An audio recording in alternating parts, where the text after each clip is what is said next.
Hello, Jeffrey. You are up next, sir. Hey Bart, how you doing? How's it going? All right, so should I start talking about my hand? Yeah, where's this? Well, first of all, where are you playing out of? Okay, yes, it's the 1-3 at the Lodge in Austin, Texas. Oh, the 1-3 at the Lodge. So 1-3. Now, I heard that they changed, of course, I lived in Austin for a few years and I saw them move when Doug and the guys took a piece of the Lodge and they moved into their big room. And I heard somebody said that they had sort of changed their buy-in structures a little bit there or something like that. Is that true? Is it still 1-3 match or what? It's 1-3 1K max now. Okay. Yeah. So you can kind of see like for a room, they don't want people to go broke. You know what I mean? Right, right. Are they still doing bunches of are they still doing double board PLO bomb pots in the 1-3 game or is that switched to? They do on dealer change. They do Okay. one. They do double board bomb pots, Cuz that was bomb pot PLO bomb pots or Hold'em? PLO bomb pots. Okay, cuz that was always surprising to me at TCH that they would even do those PLO bomb pots in the 1-2 no limit game, but I think that they changed that a little bit at Austin. All right, so 1-3 Lodge Austin 1K cap, okay?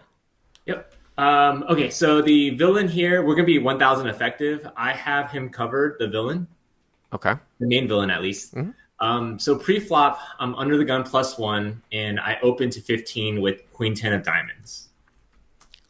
Now, what's funny here is that when you look at this on paper, you'd be like, oh, the guy's just making it 5x. I've seen some really, really large raise sizes here. I just wonder what the regular raise size here in this game, although if it's a cap, it might be slightly shallower than when I used to play 1-3 uncapped with like $10,000 stacks. Is that typical, the 15 Yeah, open size? 15, I'd say it's typical. I even see some opens to 20 or 25 without any limpers. Yeah, that's kind of Um, fair. Okay, all right, so you go to 15 here 15. from +1. Okay.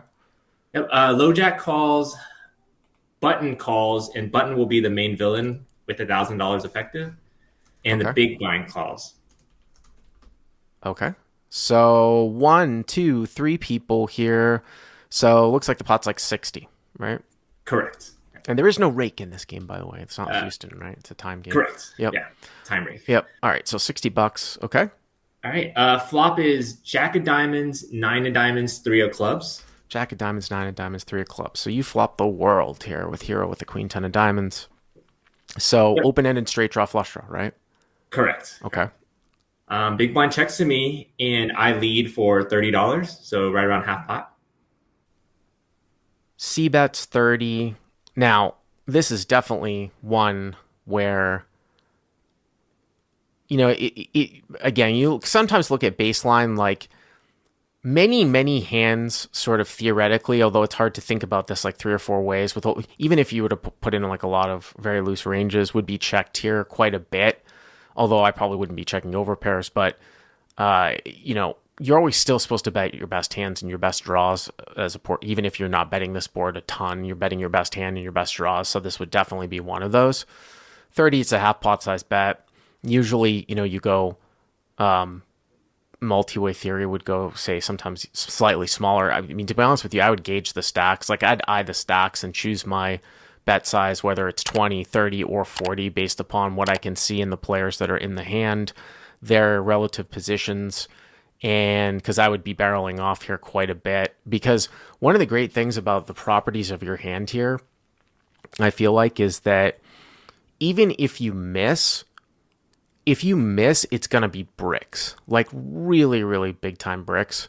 And you can put a lot of pressure like on one person, especially if you're like a tight player from up front. Like, obviously you can catch the world, right? You've got more than a 50% chance of catching your hand, but you can just blast away on like a black deuce, black four. And then, if it runs out very, very bricky, you can put somebody like under a lot of pressure. But okay, so you go 30 here. Yep, I go 30, and that's my exact thought too. I'd be doing this with all my overpairs, ace jacks, and some even sets or in sets as well. Now, Chad Waters says that I would probably check raise with the amount of people in the pot. And we have talked about sometimes check raising as the pre-flop raiser some of the time too. I think that there might be some merit to that too. And that might add some max fold equity in a given situation where a guy might bet fold the jack, doesn't want to get involved, but he will call a bet. But okay, so you go 30. I go 30, and then the low jack re-raises to 75. Before we move on with the video, I want to announce that I'm giving away two 5% pieces of my action on Hustler Casino Live. I'll be going out to Los Angeles and playing on the Thirsty Thursday game on September 14th. All you have to do to enter is click on the link in the description. Good luck to all of you, and we'll announce the winners the Wednesday before the game in our community posts section of our YouTube channel. So the low jack raises, kind of a little raise, huh? To 75. So like a little chintzy raise to 75. So like a 2.5x, which is kind of like on a board like this. Now low jack is next to act. That's important too. It's a lot. So when I feel like sometimes a lot of like this top parish, these small raises are a lot of sort of top parish types of hands that kind of want to protect from draws, but they're not like it's just rare for me to see like Jack 9 make it 75 or like pocket nines or something like that. I mean, sometimes you see it, but it's just more likely to be a lot of Jack X here, which is quite interesting with your hand because it gets back around to you. You know, we can talk about how you want to play it. So low jack goes to 75, okay? Yeah, if it helps at all, I saw low jack do this a few hands earlier, almost a little bit higher than a min raise on a flop, and it folded to him. He min raise folded the flop? A little bit more than min. Like he was the raiser. He min raised someone a little bit more than min raise, and then everyone folded, so he won that pot. Oh, he just won the pot. I thought okay. So he goes to 75, okay. And then button flats, big blind folds, and it's back to me. Button flat. Correct. And button is I'd say he's definitely a type player. Well, this is interesting here because not only is there more dead money out here now, but one of the first I remember, I don't really do a ton of daily strategy tweets anymore, but I remember I joined Twitter. Somebody can look back at my Twitter feed, or maybe I'll pop it up here for this video if I can find it. I joined Twitter back in, I think, 2011. And I remember one of my first strat tweets was, if you are in a multi-way, something like this, if you are in a multi-way pot and you are up against a made hand and a better draw, it is a recipe for 0% equity or very, very little equity. And sort of to extrapolate from that, this is kind of what there's a good chance that there's a fair chance you might be in this particular situation where you're up against a made hand and a hand that is a draw that dominates you. Now, your hand is so big because you're going to have a couple of extra outs to a straight flush and straight outs. But if that guy's got like, the king high flush draw, although you have queen 10, so it's kind of hard. Like if he's got a nut flush draw type of holding and another guy has, a made hand, you're not doing great. Now, because the low jack raised it kind of so small, it kind of seems kind of chintzy, and the button flatted here too. And if you think the button's kind of tight, I kind of tend to want to play this aggressively with extra dead money out there. I want to drive out any chance that the button here has a higher draw than us, because if we 3-bet, and we'll figure out the sizing here in a second, and then let's say that the low jack just folds out and we've 3-bet big here, the nut flush draw, which should realize that it's pretty much a naked nut flush draw, shouldn't be doing much calling.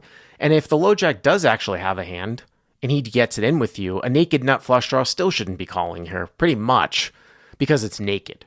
Because he's going to usually be up against like sets or 2-pair here, which, a naked nut flush draw against like a set is like 3-1 as opposed to 2-1, so he wouldn't be getting in the odds. So I think for those reasons, I definitely play this as a 3-bet. And it's just really a question of, this is another kind of weirdish like live hack, is like, what kind of sizing do you want to make it here? Because it's very, very hard for you to 3-bet and not really commit yourself. Like I suppose you could go to 350 and there might still be like the illusion of fold equity. And then piggybacking on the video that we put up actually today as a video, it's kind of weird because if you just like jam, then it kind of looks like a draw. And somebody might like convince themselves to call off because it looks like you've got a hand with a draw. But I would be doing a lot of 3-betting here. Okay, that thought definitely ran through my mind. But in this instance, I decided just to flat. My reason is thinking I wanted to stay balanced with my overpairs, which I would probably be flatting. And this is my strongest draw possible. And Yeah, but so would you be flatting your sets though? You should probably be balancing your strongest draws with your strongest hands, right? that's a good point. Yeah, maybe jacks I may flat and then barrel off on Really? Brits. You're gonna flat jacks here? Raise call? I could see myself. I've done it in similar situations where I flat jacks like the absolute nuts. Anyways, I think people are saying 350, 400. I just think that you might get in a little bit of a sticky spot here. I'd be doing a lot of bet three betting. The other thing though too is that, like I said, like if the low jack does have like jack nine, you're flipping against jack nine, and if the low jack has a set, you still have like 40% equity. You might even have more with a straight flush draw out there. So hero calls. So I just call. Okay. Yep. And then turn is the 5 of diamonds. So it's 285 to the turn, right? Correct. Yeah. Now the turn's the 5 of diamonds, and it's like you don't even know if you're good here. I would be concerned. I am. I am. So as played, I check, and low jack bets 80, a smallish bet. Button calls, and it's back to me. Button calls. And then I re-raise to 250. Why? Didn't you agree with what I just said at the beginning of this street? I did.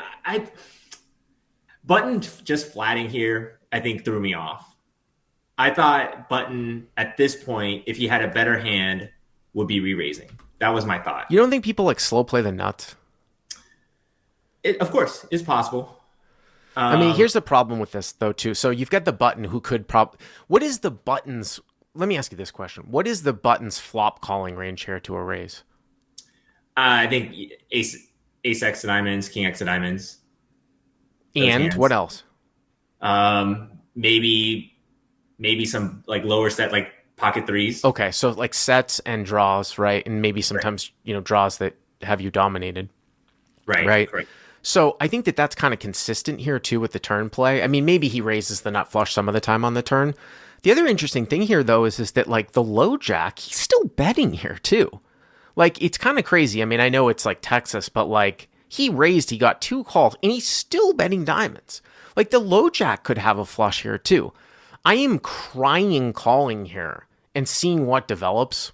This if I played it this way, which is why it's better to play this one multi-way aggressive on the flop so you don't get into this situation. But I do think this is a little bit of an overplay here. So low jack bets 80, button calls, hero check raises 250. Okay. And then low jack folds and button calls. So low jack folds, button calls.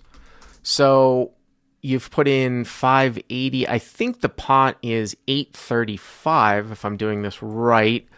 835 and 75, and you guys have got about like 750 left, something like that. Correct. Probably about around there, 700-ish left. Again, jack of diamonds, 9 of diamonds, 3 of clubs, turns a 5 of diamonds. Hero has queen 10 of diamonds. So button now calls your check raise to 250, and I mean, and at this point, you got to be praying that he has like a set of jacks, set of nines, or set of threes, right? I am.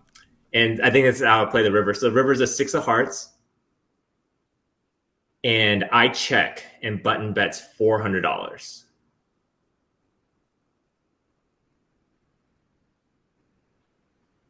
And it's back to me. And do you want me to pause or do you want me to tell you what I did? Well, I wanted you to pause because I think that there's a little bit. So, like I said, it would be hard for me to get here like this. But I think that we can say that I can break down why there's a flaw in your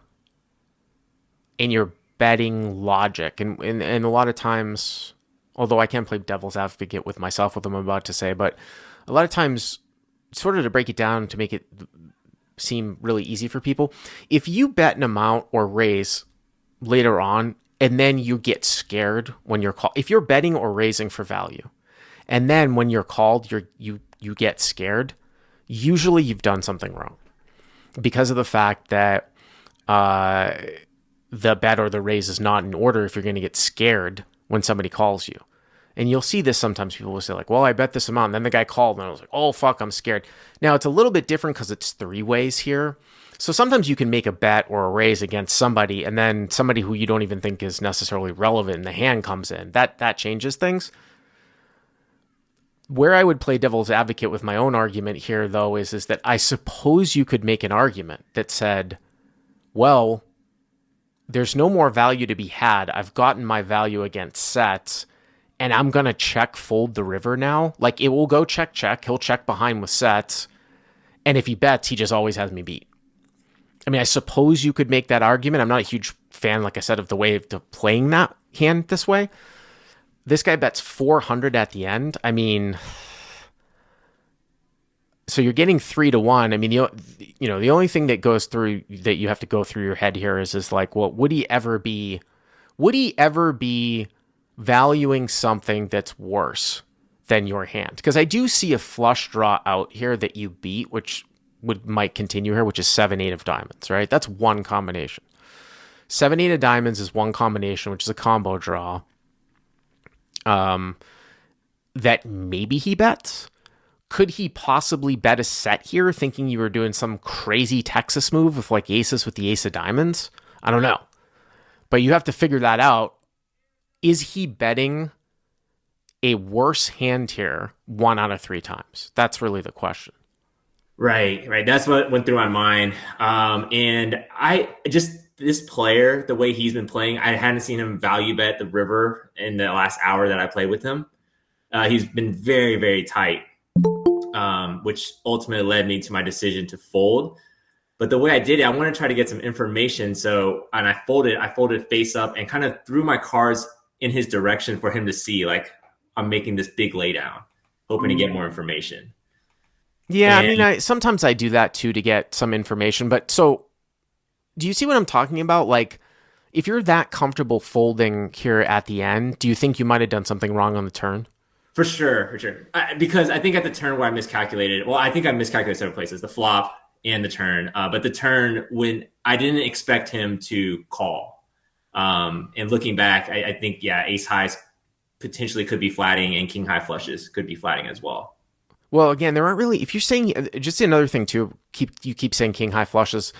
I do find it a little bit interesting if you're saying the guy's tight, there really aren't any king high flushes available that play a normal VPIP type of, if they're playing normal VPIP ranges, because you've got the queen, the 10, the diamonds, the jack, and the 9 are out there, right? So what king high flush does he have? Right. That's correct. So unless he's calling with like king 3 of diamonds, I mean, that's not a tight player, but I'm just saying, up and down king high. Yeah. So I fold my hand face up, and he's shocked. He's like, "How do you fold this? How do you fold it?" And he mucks his hand. And later on, he told me that he has king 2 of diamonds. King 2 of diamonds. Well, you know what's interesting about that? Like I said, I mean, you said like, oh, he's a tight player. He's not a tight player.